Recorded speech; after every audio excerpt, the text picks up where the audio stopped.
En el nombre del Padre, del Hijo, del Espíritu Santo. Amén. Ven, Espíritu Santo, y llena los corazones de tus fieles, y enciende en ellos el fuego de tu amor.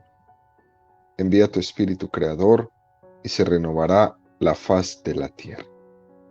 Estamos estudiando el Catecismo de la Iglesia Católica, su primera parte, la profesión de la fe, segunda sesión, la profesión de la fe cristiana, capítulo segundo, creo en Jesucristo, Hijo único de Dios, artículo quinto, Jesucristo descendió a los infiernos y al tercer día resucitó de entre los muertos. Párrafo segundo, al tercer día resucitó de entre los muertos. Estamos ahora en el tercer apartado de este párrafo, donde el catecismo dedica 5 números a desarrollar el tema que tiene como título Sentido y alcance salvífico de la resurrección.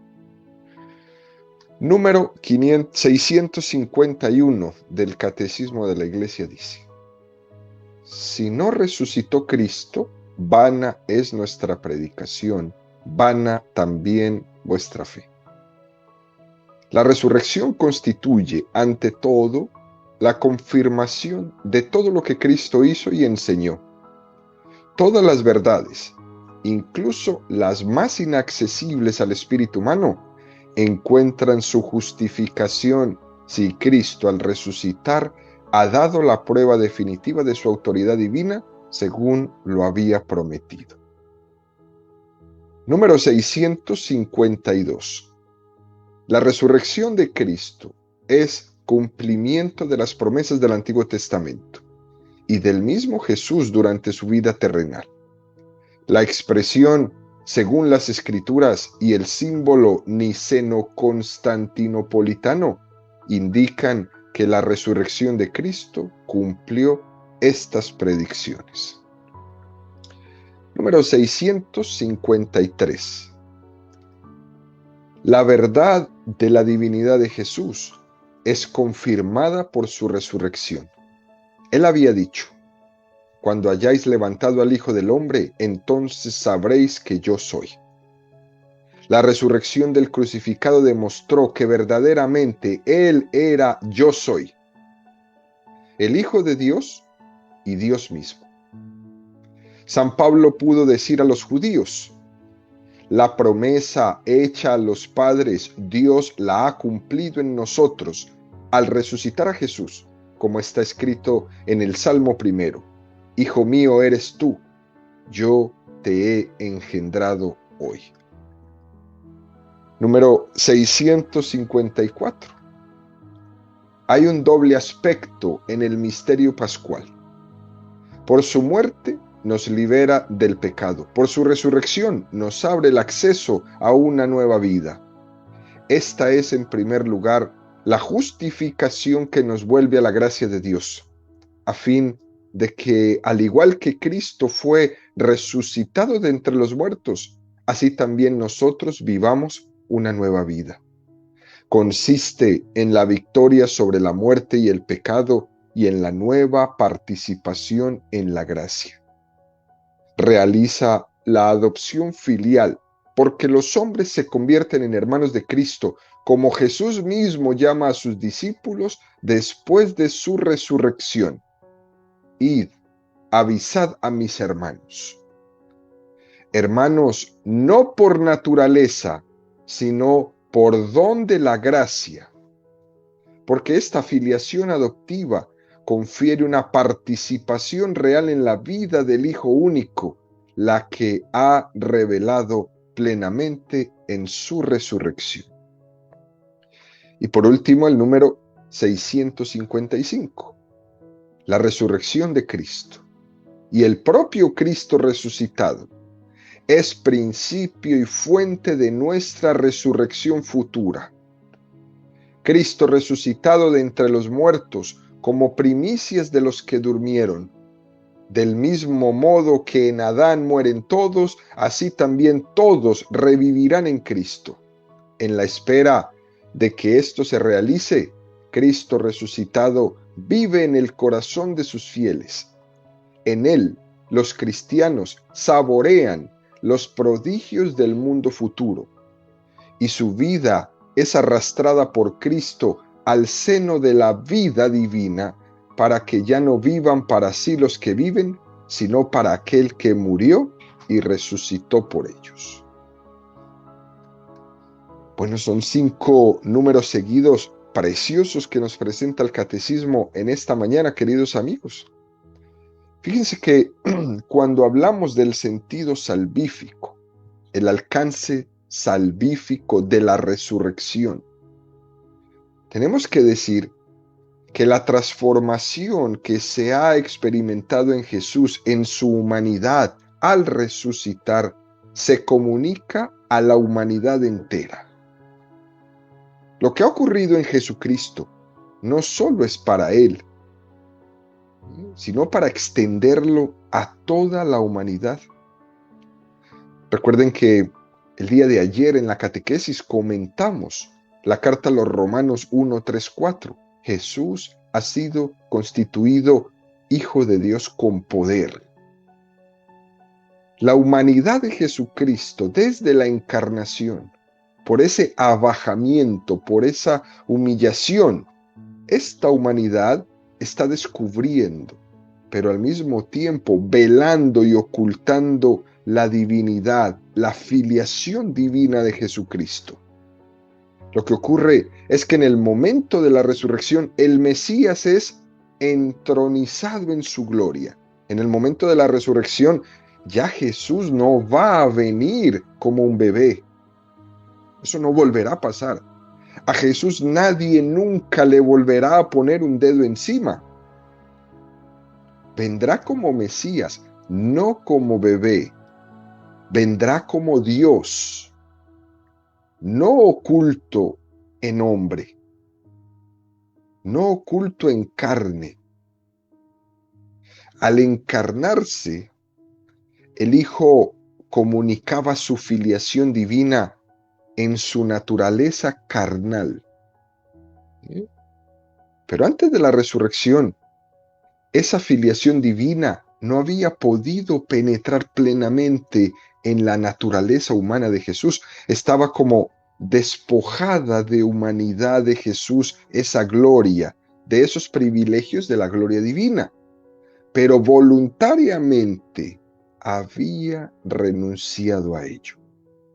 Por eso dice la Sagrada Escritura, no retuvo ávidamente el ser igual a Dios, sino que se despojó de su condición divina.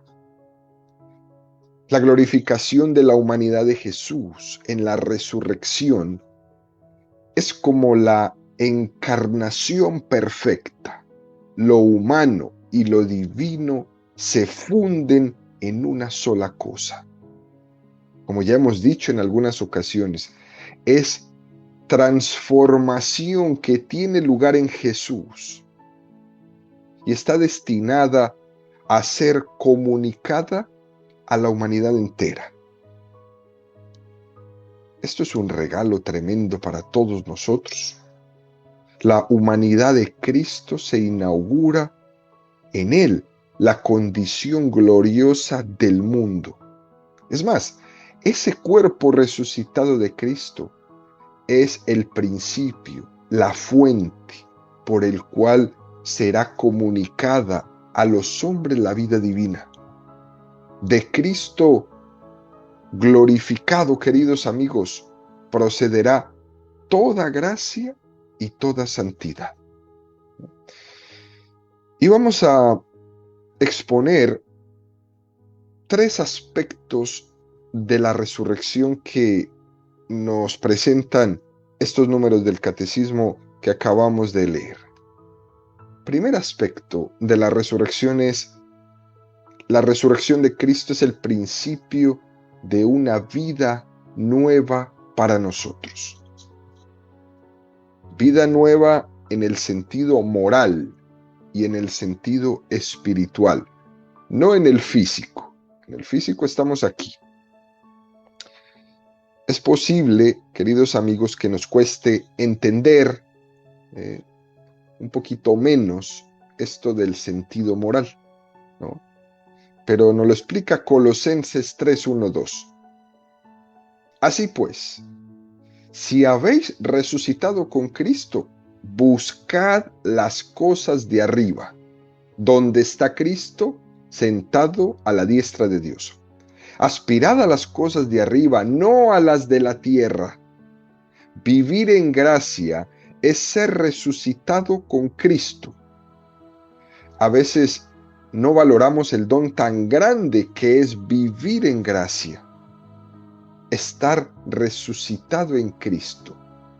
Por eso San Pablo nos dice ahí en Colosenses, aspirad a los bienes de arriba. Es decir, Isabel, Guadalupe, tened aspiraciones resucitadas, aspiraciones espirituales y no meramente carnales. Y todos los días tenemos que pedir este don, el que la resurrección de Cristo ha tenido el eco en nosotros. Señor, levántanos un poquito de la tierra. Danos la gracia de poder superar nuestra carnalidad, aunque sea un poquito, para que todos los días podamos aspirar a los bienes de arriba. Devélame cada vez más cuál sería uno de los bienes de arriba que me vas a dar, para que esa aspiración vaya cada vez creciendo más. Y esto es así, queridos amigos, ¿no? Espiritualmente, porque Cristo nos ha comunicado su vida. Él es el principio de la vida resucitada y por eso todas mis aspiraciones tienen que ser hacia arriba, al cielo. San Pablo en sus cartas continuamente está hablando de esto. Cuando dice vivir en Cristo Jesús, vivir en Cristo, alegraos en el Señor. Él está utilizando estas expresiones como una especie de comunión con Cristo resucitado, para que no se nos olvide que nuestro destino final no es la tierra, nuestro destino final es el cielo. Son las cosas de arriba. Estamos unidos en Cristo, porque Cristo vive ahora y estamos recibiendo su vida resucitada. Su sangre pasa por nuestras venas, su vida de gracia es nuestra vida de gracia. Tal es la unión, queridos amigos, de vida que tenemos con Él. Pensemos por un momento en esa imagen de la vid y los sarmientos. Estamos insertados en él. Juan 10:10. El ladrón no viene más que a robar, matar y destruir. Yo he venido para que tengan vida y la tengan en abundancia. Juan 17:1-2. Así habló Jesús. Y alzando los ojos al cielo dijo, Padre, ha llegado la hora, glorifica a tu Hijo, para que tu Hijo te glorifique a ti, y que según el poder que le has dado sobre toda carne, también dé vida eterna a los que tú le has dado. Cristo va a ser glorificado por su muerte y resurrección. Y va a dar también vida eterna a los que tú le has dado, a nosotros. Lo tenemos asegurado. Y no se refiere únicamente a la vida eterna como el destino de la vida del cielo, que también, ¿no? Pero esa vida eterna en el cielo comienza aquí en nosotros. Comienza viviendo en gracia aquí. Vivir en gracia es el adelanto del cielo. Juan 14:19. Dentro de poco el mundo ya no me verá, pero vosotros sí me veréis, porque yo vivo y también vosotros viviréis. Es decir, el primer fruto de la resurrección, queridos amigos, es vivir en Cristo. Qué cosa más bonita. Ya no moriré. Su vida resucitada tiene una prolongación en nosotros. Somos el cuerpo místico de Cristo y no solo ha resucitado la cabeza, sino que en Cristo, que es la cabeza, hemos resucitado sus miembros. Eso sí, si le permitimos a Cristo que esa resurrección se produzca en nosotros, porque si no se lo permitimos, no. Este es el primer sentido salvífico de la resurrección. Es una vida según el Espíritu Santo. Por este Espíritu se nos comunica la vida resucitada de Jesucristo. Segundo aspecto de la resurrección es que la resurrección de Jesucristo es principio de filiación divina. Recibimos la vida en Cristo, como hemos dicho antes, pero bajo un matiz muy importante que es ser hijos de Dios en Cristo. Romanos 8, 14, 17. En efecto, todos los que son guiados por el Espíritu de Dios son hijos de Dios. Pues no recibisteis un espíritu de esclavos para recaer en el temor. Antes bien, recibisteis un espíritu de hijos adoptivos que nos hace exclamar: Abba, Padre. El Espíritu mismo se une a nuestro espíritu para dar testimonio de que somos hijos de Dios. Y si hijos, también herederos, herederos de Dios y coherederos de Cristo, ya que sufrimos con Él para ser con Él glorificados.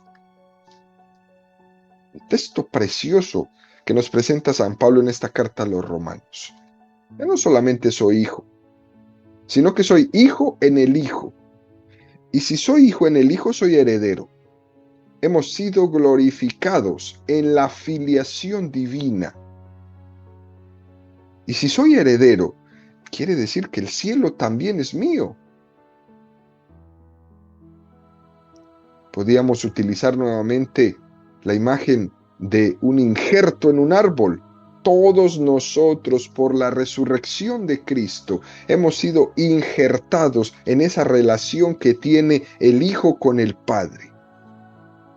Y esta es la gran esperanza nuestra. Nosotros, por gracia, no por naturaleza, por gracia, estamos participando de la misma filiación de Jesucristo, siguiendo con la imagen del injerto que hemos comentado. No por naturaleza, pero sí por la gracia.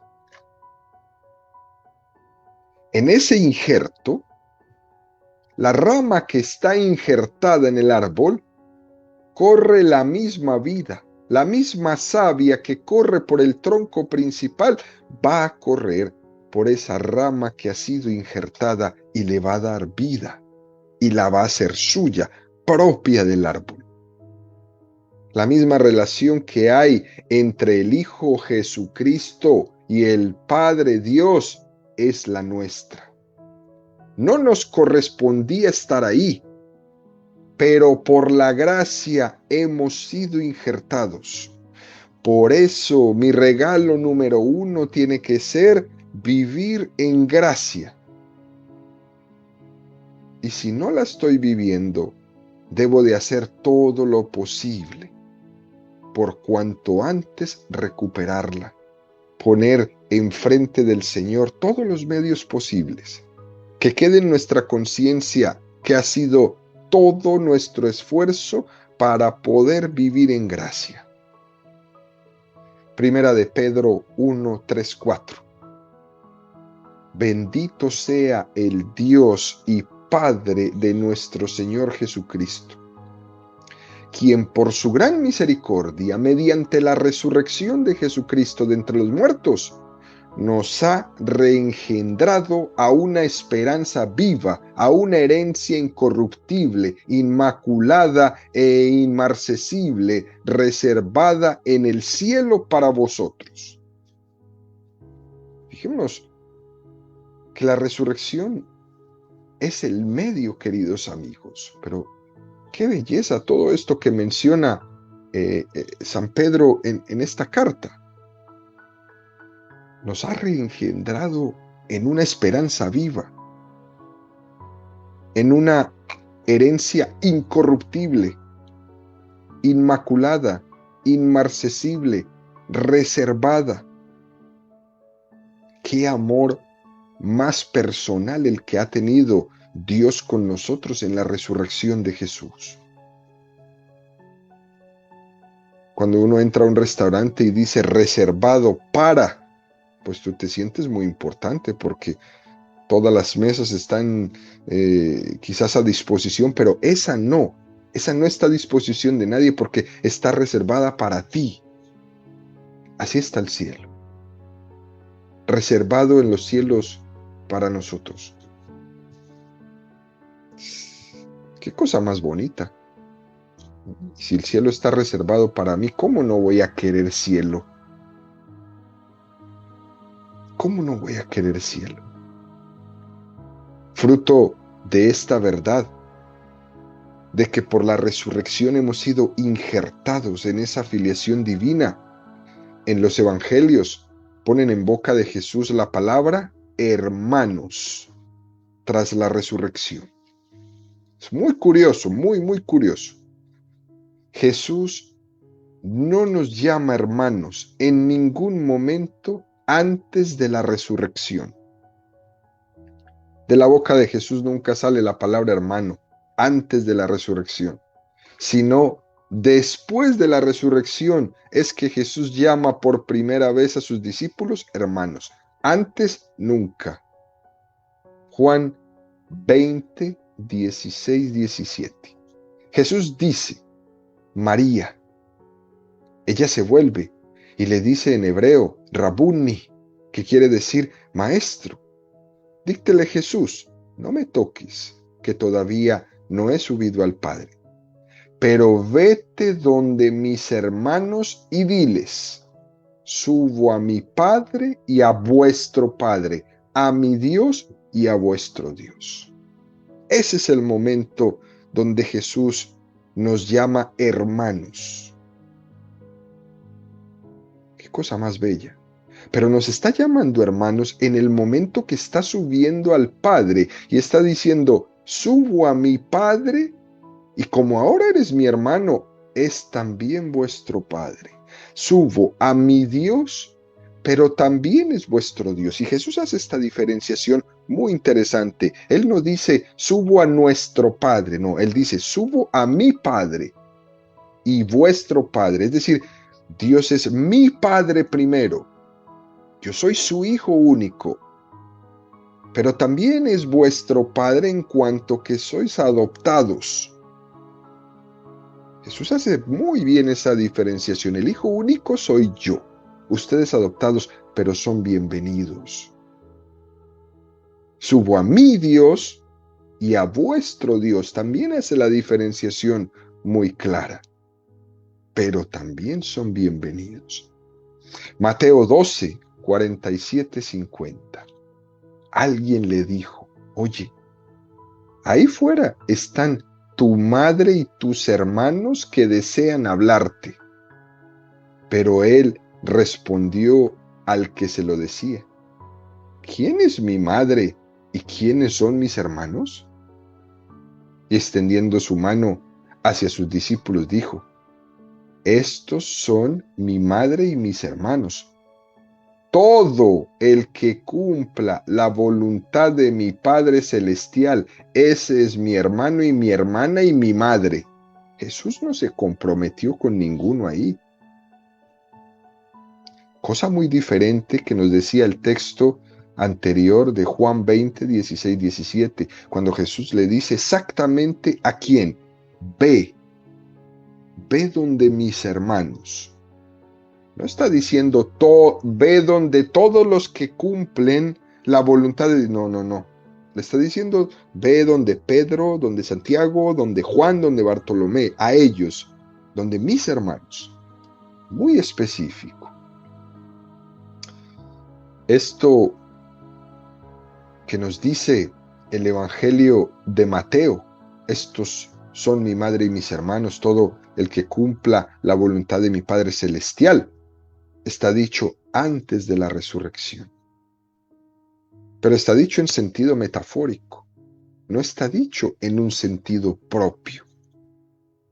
Aquí lo que Jesús quiere remarcar, queridos amigos, es que uno está más unido con Él en la medida en que busca la voluntad de Dios y no tanto por una vinculación de carne. Ojalá que los protestantes entendieran esto. Incluso la Virgen María, fíjense bien, tiene más vínculo con Jesús el hecho de que María es la gran buscadora de la voluntad de Dios que el hecho de ser su madre carnal. Tiene más impacto en Jesús el fiat, el sí, el hágase de María, que el hecho de que lo haya tenido en su vientre y lo haya dado a luz. A veces, queridos amigos, no nos gozamos de los tesoros que tenemos. Llevamos en nosotros todo lo que podíamos llegar a soñar y necesitar para ser felices.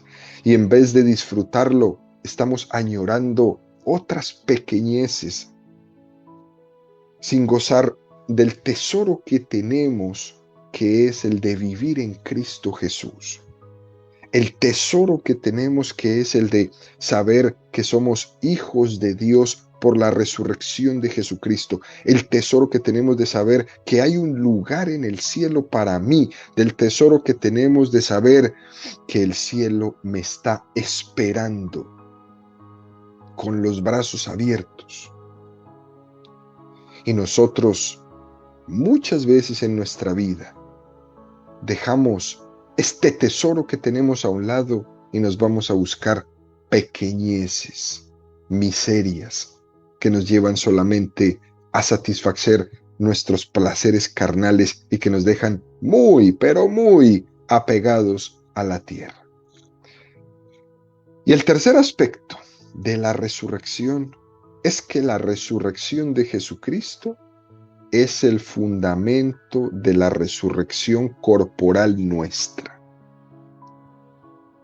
Cuando un cristiano católico comulga, está recibiendo el cuerpo resucitado de Cristo, y esa comunión es prenda de nuestra resurrección.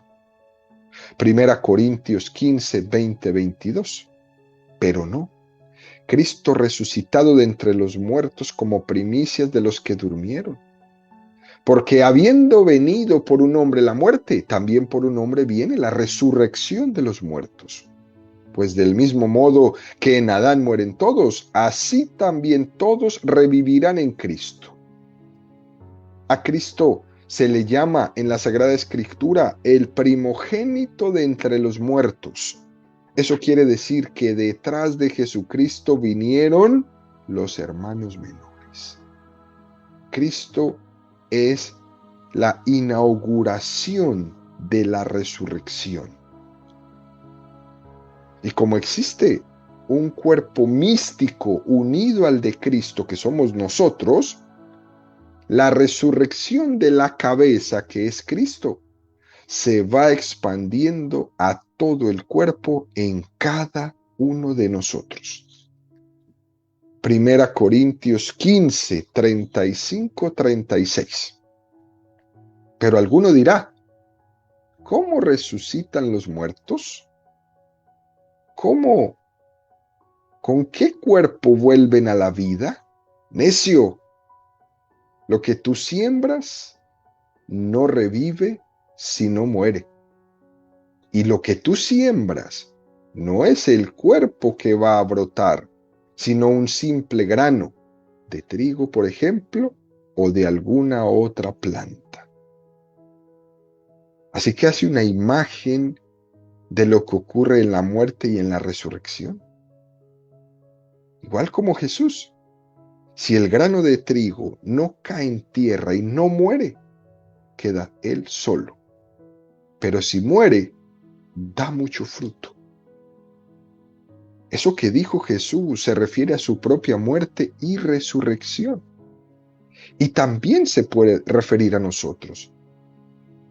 Si la muerte de Cristo fue meritoria, Cristo por su muerte nos mereció la salvación y por su resurrección nos la comunicó, morir en nosotros llega a convertirse en algo meritorio. La muerte también es costosa, pero también es meritoria porque es entregar nuestra vida. Todos los cristianos, todos los católicos, deberíamos decir eso mismo que dijo Jesús.